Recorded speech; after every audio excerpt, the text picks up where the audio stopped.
Fazer alguns comentários sobre uma notícia que deve estar causando dúvidas a muitos de nós.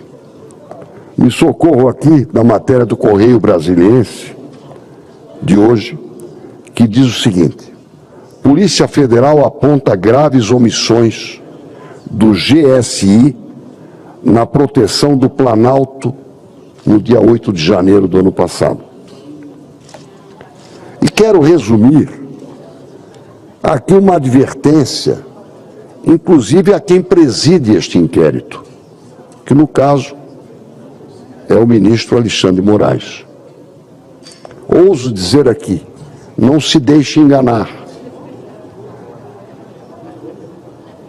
Eu tive a aventura de ser o primeiro cidadão investido de alguma autoridade que no dia seguinte ao dia 8 de janeiro, no dia 9 de janeiro, então ocupando o cargo de presidente da SECAI, enderecei um ofício ao GSI, solicitando a cópia de todas as mensagens que tinham ocorrido no SISBIN, Sistema Brasileiro de Inteligência, a propósito do vandalismo do dia 8 de janeiro. No dia 20 de janeiro eu recebi a resposta. E, em resumo, no dia 6 de janeiro, às 19h40, todas as 48 agências do Exército, até o Senado Federal, até o Supremo Tribunal Federal, TSE, 48 agências receberam a seguinte informação: haverá invasão, há grande risco de invasão dos prédios do Congresso Nacional e outros prédios na esplanada dos ministérios. Dia 6 de janeiro. No dia 7 de janeiro, às 19h11, o ministro da Justiça, o hoje ministro do Supremo, Flávio Dino, assinou uma portaria número 272, às 19h11 do dia 7, autorizando a Força Nacional para auxiliar na proteção da ordem pública e do patrimônio público e privado entre a rodoviária de Brasília e a Praça dos Três Poderes, assim como na proteção de outros bens da União situados em Brasília em caráter episódico e planejado nos dias 7, 8 e 9 de janeiro. Por que ele assinou essa portaria? Porque ele sabia que ia acontecer o vandalismo do dia 8 de janeiro. Uma portaria.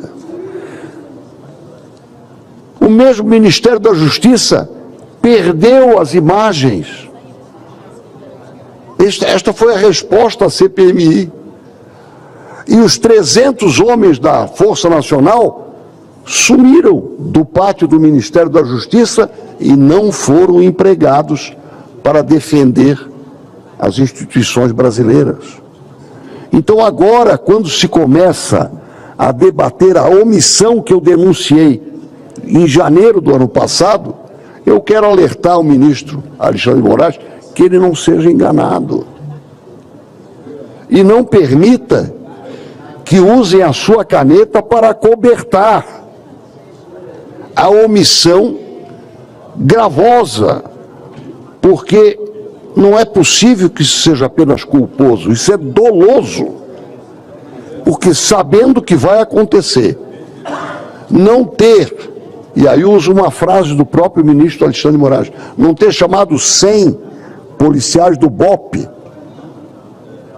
para impedir aquele vandalismo, isso é uma gravíssima omissão, tão grave quanto foram graves os atos de vandalismo que foram perpetrados. A omissão, eu aprendi na Faculdade de Direito, me formei há 50 anos, a omissão é tão grave quanto a ação, quando dolosa e criminosa. E para encurtar, eu quero repetir uma frase proferida pelo então ministro do GSI, Gonçalves Dias, num diálogo com o então diretor-geral da ABIN, às 8h56 da manhã de domingo, em que ele dizia: vamos ter problemas. Ou seja, nada disso é inventado, isso é documentado, e eu creio que todos nós temos o dever e o direito de esperar que este inquérito seja concluído sem medo de conhecer a verdade. Muito obrigado, presidente. Até porque a verdade, como reza a Bíblia, nos libertará. Em primeiro lugar, celebrar por antecipação os 40 anos da Fundação CERT, o Centro de Pesquisa e Desenvolvimento Privado em cooperação com a Universidade Federal de Santa Catarina. Eu tive o privilégio, Deus me deu esse privilégio, de, há 40 anos, no dia 31 de outubro de 1984, participar de uma reunião em que o menos visionário era eu, mas certamente tive a graça de participar de uma reunião visionária. Tratava-se de um conceito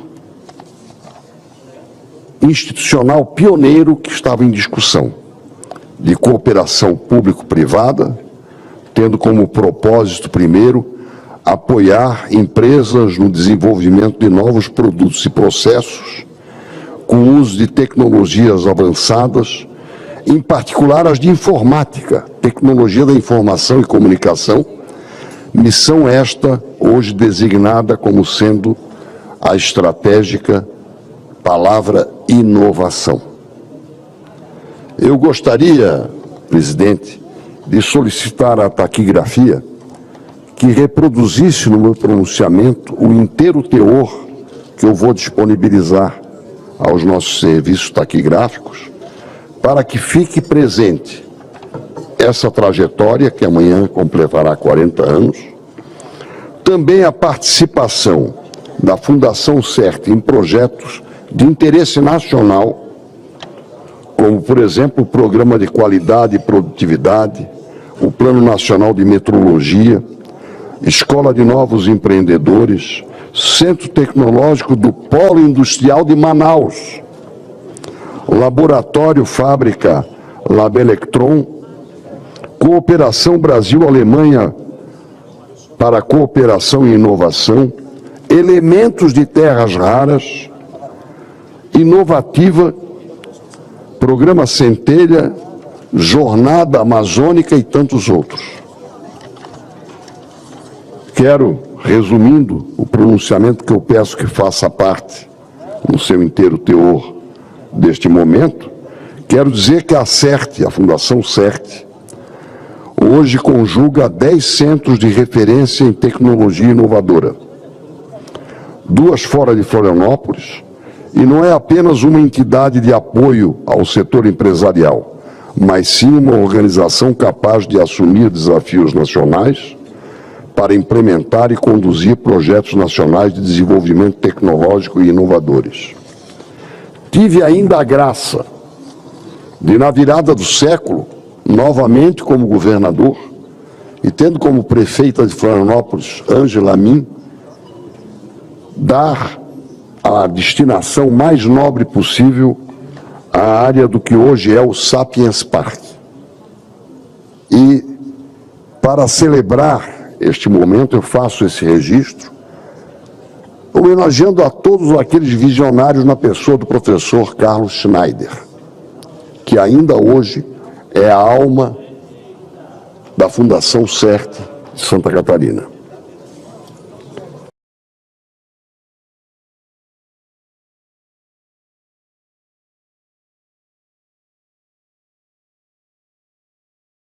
Gostaria de deixar claro que as opiniões e informações apresentadas aqui são de responsabilidade exclusiva de seus autores.